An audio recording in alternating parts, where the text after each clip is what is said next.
Coming to you from the studios of AM 950 KTNF, the progressive voice of Minnesota. This is The Gailey Show. I am your host, JP Dare-Bogosian. We are your answer to what is a queer thing that you could read, watch, or go to this week. And today I am very happy to tell you that our guest is Abigail Dillon, he, him pronouns.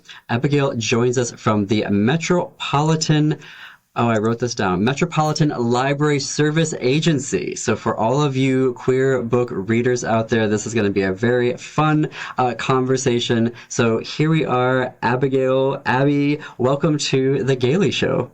Hey, thanks for having me. I'm really happy to be here. This is going to be exciting. Yeah, so tell us some more about, well, first, yourself. Tell us more about yourself and your role at MELSA. Yeah. So I am one of the project managers at MELSA, which is a regional public library system. I know that when you expand the name out, it doesn't necessarily sound like that because it's called a library agency, but we are a regional public library that works with the 8 public library systems in the 7-county metro region. We provide resources and coordinate programs that are available metro-wide to the 100-plus library branches. And for more 100-plus, and that's across, those 7 different counties. So wow. Yeah. I didn't realize there was really, that many. That's crazy in a good way. It's fascinating on my end to see how big it is and kind of get that scope, because on my end, I tend to work with smaller teams of folks from those different library systems. One of those teams is a collection development team in which we provide and plan out the various overdrive, also known as Libby collection, that is shared between those different metro libraries. And that's also part of what I'm coming on to talk about today, is that some of the queer titles available in our Libby collection. So. Yes. So I've actually heard of Libby. That's how into the book world I have gotten, where I have actually heard of Libby, which is, hey, kudos to me, right? Not about me today. So tell us about the Pride lists, because I was very excited when our executive producer, Jen Pounds, was like, hey, look at this. And I was so struck by so you go to your website and you can look at all of these queer books by identity. So get us started there. Tell us the overview of the Pride lists. Yeah. I do want to give credit to also where the Pride list, the origin of it, because this was started back in 2022. And it was I helped build it, but also there was a team, again, from each of the different library systems that came together to plan for the Twin Cities Pride Festival. And so this list of titles for, different queer identities came out of that discussion with these different library staff. And because we wanted to have something to share with people at the Pride Festival, something that they could come away from the festival with access to books and both ebooks and audiobooks that they could access just kind of through a link. And so from there, we decided that we wanted to, one, break it out by identity, because a lot of times if you say to someone hey, there's LGBTQ rep in this book, and especially if they're kind of under a more underrepresented identity, it's going to be more exciting for them to say oh no, I am actually seen here. This is this is my identity. It's not just a broad general, it's got this sort of relationship or it's got this sort of identity. It's no, this is specifically something that can relate to me. And then from there, we wanted to make sure that it was accessible to all ages. So within each identity, so if you go to this page, it is MELSA.org. That is I know my own workplace. MELSA melsa.org/pride-list. Pride-book list. So melsa.org/pride-book list. And we will include that in our show notes and on our website. Sorry to interrupt. Go ahead. You're good. And from there, you can, get to just in general lists of just titles on our Libby collection. We have links directly to a kids list of kids titles, list of teens, and list of adult titles with different LGBTQ rep. Those aren't broken down by identity because we simply don't have that ability, but they are like gathered in one place that you can browse. But if you stay on that page on melsa.org, we will also break down titles by, for example, hey, if you're looking for bi rep, you can click on that little tab and it will give you titles that have bi characters for kids or for teens or for adults. I love and we have that, it broken by the way. down. Yeah. It's so special to have that. A lot of the lists, actually all of the lists that I have seen are either by identity, and then it's just a big long list of books, right? And then they're specialized. I think if they're, here's a kids list, and then it's specialized that way. But to have a comprehensive list like this, where you can go in and look for representation, and then see here are for kids, here are for teens, and here for our adults it's just really special. And I also say that for my own personal, because sometimes, even at my age, I like going back and reading YA. Because I think YA queer lit is the most revolutionary thing we got going on right now. Like the things that they're doing there, those writers, is absolutely far and away the most revolutionary. And I stand by that, and I will argue to the death on that hill.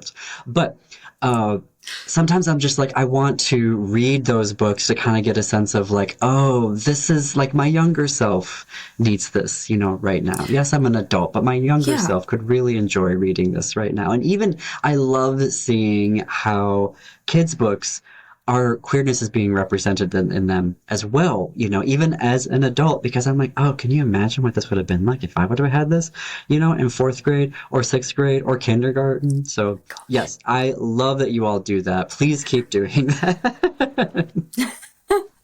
We do. And we update it actually every year. It actually just recently went through an update in preparation for this year's Pride.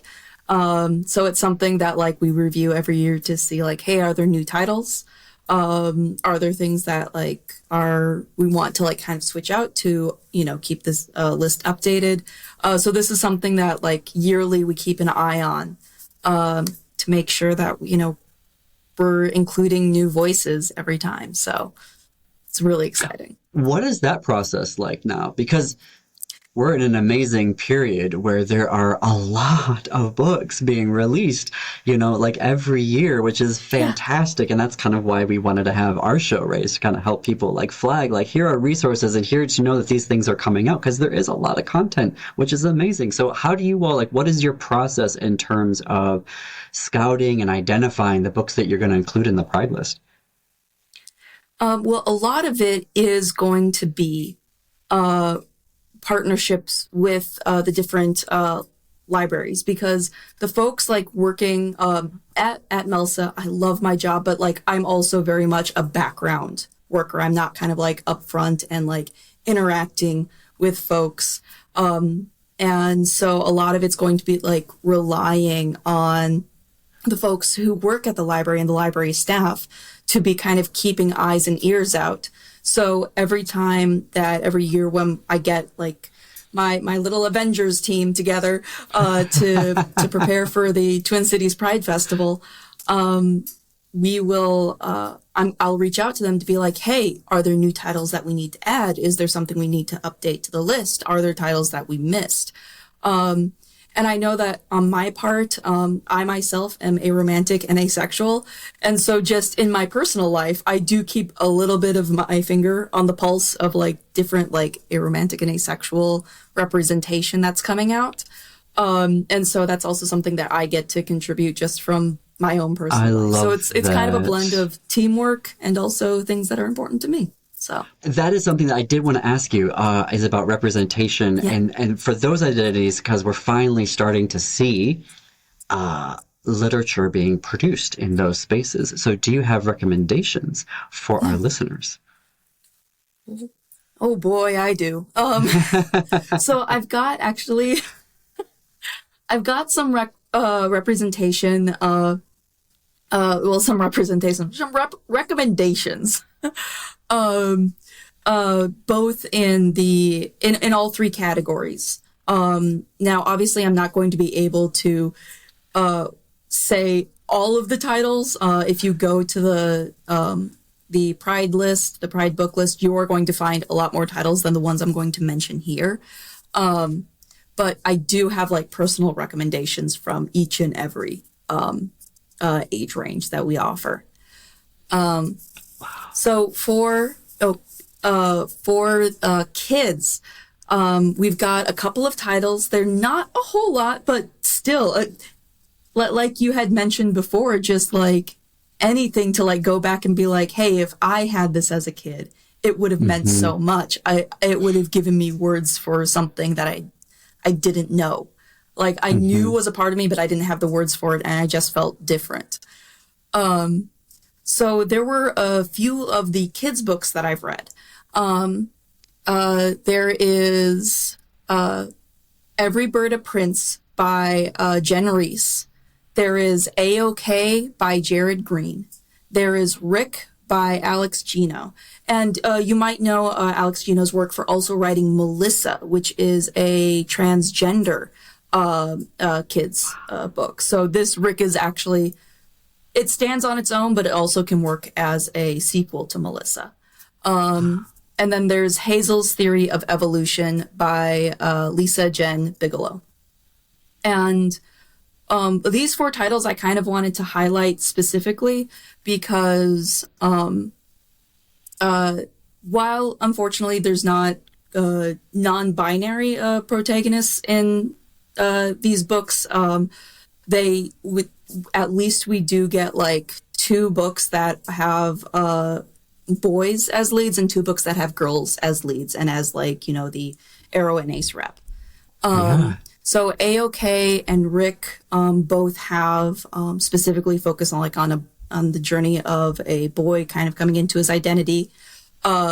Rick focuses more specifically on the character of Rick coming into his own and understanding the words aromantic and asexual, whereas for A-OK that protagonist is it's a part of his story, but it's not the central part of his story. And similarly with Every Bird a Prince and Hazel's Theory of Evolution, again, both girl leads with Every Bird a Prince, which is of the four books, Every Bird a Prince is kind of the one that's got like a little bit of fantasy, a little bit of speculative fiction behind it.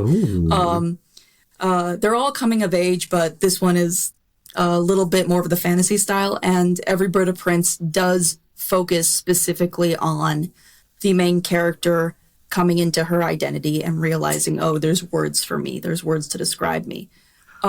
Whereas Hazel's Theory of Evolution is more kind of like a broadly about Hazel, the titular character's kind of growth and discovering her identity as a part of that, but it's not the central driving point.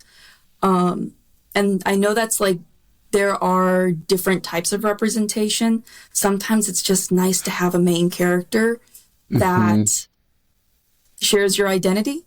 And in other times, it's nice to have the exploration of that identity centered.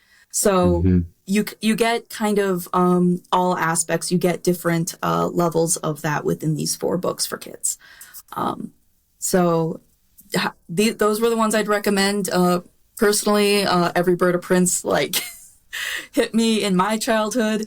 So that's like an extra personal recommendation from me. So those are the books that like I wanted to highlight as teens, but there are a couple others on the list as well. For kids. We haven't gotten to the teens yet. So,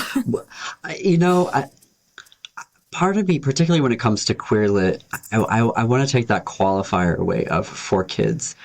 Because I think that writing for kids is so much more difficult because you only get 500 words to distill the essence, right? And to make all of these important queer identities and experiences like distilled into their pure essence and then say, here it is. You might get, you're aided by, visuals, right? When you've got the right artist that is with you. But I think that these books are also really important for adults, even in helping to begin to understand identities that are not your own and these experiences within the rainbow. And I think people would be like, oh, come on, JP, you mean I'm dumb and I gotta read a kid's book? I'm like, no. This is like the beginning of the journey. It is so well written to be able, and it's just a few amount of words. A novel, you have 10,000, 90,000 words to explore something, but you get the essence of it from a kid's book. And that's why I think that queer kids' books are so important, not just for kids, but for, all age ranges. But I do want to get to the teens recommendations. But first, maybe your take on that. Yeah, well, one, that is, like, I would agree, like, it's really important. I guess I should clarify that these aren't picture books. Like, there is one, like... Okay. There are like comic books and like graphic novels, but these are like middle grade reader level books. Even better. I have not yet seen a picture book about aromanticism and asexuality, which I would love to see. Right. But I would absolutely agree that like being able to like even as a kid, like even as like very early readers, have that space to even just be like, oh, this is okay. Like, cause like even by the time you're in middle school, like a lot of these stories do explore like the pressures of their middle school. They're still kids, and yet the pressures to conform to certain ideas of what it means to grow up.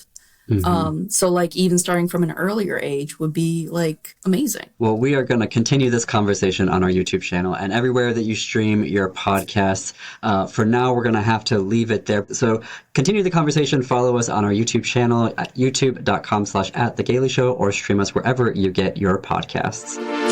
And joining me now is a very special guest here on The Gailey Show. We love to highlight and bring to the forefront those folks who are queer, but maybe in the background of productions. And so we have an amazing sound designer who is joining us today. And they are, I'm going to hold it up for folks that are watching on YouTube. They are the sound designer for 7 Keys, which is playing currently at the Yellow Tree Theater in St. Paul, I believe. Where's Yellow Tree? I'm not quite sure. Dana can tell us that. Osseo. Yeah, it's actually Osseo. Yeah. All right. Well, my guest is Dana Anderson. Dana, welcome to The Gailey Show. Thank you. It's great to be here. So tell us a little bit about 7 Keys and your role in it.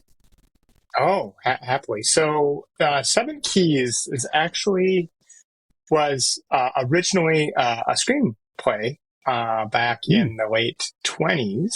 Wow. And was done in a variety of forms. It was done originally in the 20s and then remade later. And then Charles Fraser, good friend of mine and an extraordinary actor and a writer and producer, adapted the show for theater and has really brought that production to life.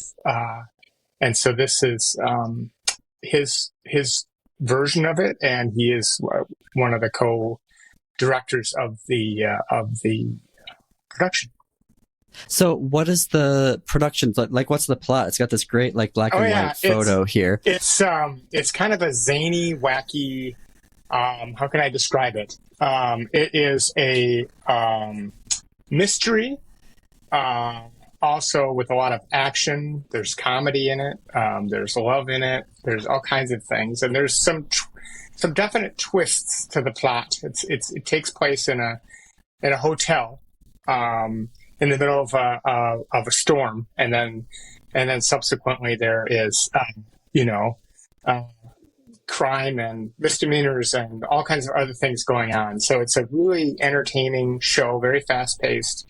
And really well done, with some really fun twists that no one will expect in the show. So it's something that it's not only a great show, it's just incredibly entertaining. So I think it's a show people will really enjoy. I went to the first read through and I was already completely captivated and kept on the edge of my seat the whole time. It's just one of those fast paced things that moves along, and the way it's portrayed is outstanding. So it's been really wonderful to be part of this production. And so the sound design must have been really fun to do. Yeah, it's sound design it varies. So you have to, part of good sound design is, and same with lighting. If you notice it, it's not right. If you don't notice it, it's not right. It's like this, it's one of the spices. It really can set context and mood. And if you see a good show, sound design, music can play a really critical part. It's actually can be almost like a character and or part of the set. In this particular case, the challenge is this is a film in the 1920s, and it was originally more kind of just beyond the silent film era. So it has kind of a retro feel to it. And it also has a whole bunch of different cues because it's fast paced. The challenge here is to try to make sure that those cues are all set up exactly the certain way, and ironing out all of those cues, the blocking, figuring out how to actually add sound design that fits in the context of the show. Every show is different, and so this one's been a little different for me as well. Also, with co-producers and co-directors, there's often different opinions about things. So part of this is the fine art of being graceful in managing through, well, maybe it should be this way. No, I think it should be that way. So you have to be flexible and then ready for a change at any time, right up to the dress rehearsal when we get through that. So we're in the middle of what we call tech, which is really working through all those fine details. We want a person screaming here, we want wind there, we want background music here, we want a door squeak there. So I never really know what's going to come across my virtual studio desk at any given time of what might be needed for the production. But that makes it fun. So I was going to ask about that. So the sound design is not only the score or music component, it also includes, excuse me, the sound effects, like doors Special creaking. Effects. And that's right. Yeah. That's right. And so this one, usually the ones I do are more custom, underscore, where I actually write music for the show and or songs. But in this case, there was the emphasis was more on, because of the nature of the show, a little bit more on special effects and also the use of period music. So I had fun researching 1920s hits and musicians to fit the context of the movie. And so much of that is in the public domain now. So you must have had just, a buffet of options to use. There's a lot of options. And, again, it's about picking the right, let's get rid of this here. So it's about picking the right piece. And there's part of it is down selecting into, what makes sense, right? And then trying things on for size. Maybe this is better. What about that? You'll get something like, we need a romantic song, right? Oh, okay. What are the romantic songs of the 1920s, right? Here are some hits, and then you can kind of pick the one that makes the most sense. So it's more like curation of the sound design in this particular case, as opposed to the development of original content. Do you get to arrange the music, or are you dealing with a specific file that you then, edit down for the mood of the scene? Yeah. So usually I do custom music and I arrange it. In this particular case, because of the time involved, which was a relatively short period of time, and I did do a few custom themes for some of the characters, but it was clear that we were better off using period music in this particular case. So it's about finding the right piece of music, listening to a lot of music, and then taking segments of that music from famous people to fit the theme. So it's sort of a combination of, in this particular case, using existing works, but finding the right piece to fit the mood. Is there a particular piece that you're most excited about, like really shines in this? I guess shine is the wrong verb, but like really comes through in this show? That's, again, shine is a funny word in these shows because you don't really want to have it stick out too much. For me, from a sound design perspective, there's an announcement at the beginning and there's another and it's designed to be an old radio, right? So part of the fun for me was figuring out how to do kind of that intro, how to actually make it sound like a newscast. Yeah. Then tinkering around with the actual treatment of like how gravelly, how crackly do you want the radio, and you're kind of weighing kind of that retro feel of a radio with, can the audience, some of much maybe are perhaps a little hearing impaired, making sure they can actually hear the words. So there's that kind of interesting, almost technical challenge of figuring out those levels on how to treat the announcement. So those were fun to do in particular. And do you run the soundboard during the shows, or is your work complete once the show opens? My work is complete, ideally. I mean, I could run the show, but there's actually a board operator and the floor, the stage manager who's doing all the light and the sound kind of in, the person behind the curtain that ideally has all the cues in a program that allows you to play them in the right order. And it's a matter of hitting the right thing at the right time. And in this particular show, there's a lot of movement and a lot of different things going on. So although the sound design and the cues were relatively straightforward to actually execute on that and get the timing down, the person that's operating the stage manager will have their hands full, making sure everything comes out right. Well, we're going to continue this conversation on our YouTube channel. And for folks who subscribe to us on our podcast, free, available everywhere that you stream your podcast. We're going to have to leave it there, though, for right now. Dana, thank you so much for being on The Gailey Show. Just absolutely my pleasure. Well, that is our show for today. Thanks, everyone, for listening and or watching. Our podcasts are executive produced by Jim Pounds. Creative and accounting support provided by Gordy Erickson. Production, distribution, and marketing support provided by Brett Johnson, Chad Larson, Laura Headland, and Jennifer Ogren from AM 950. And until our next episode, see you queers and allies in the bookstores.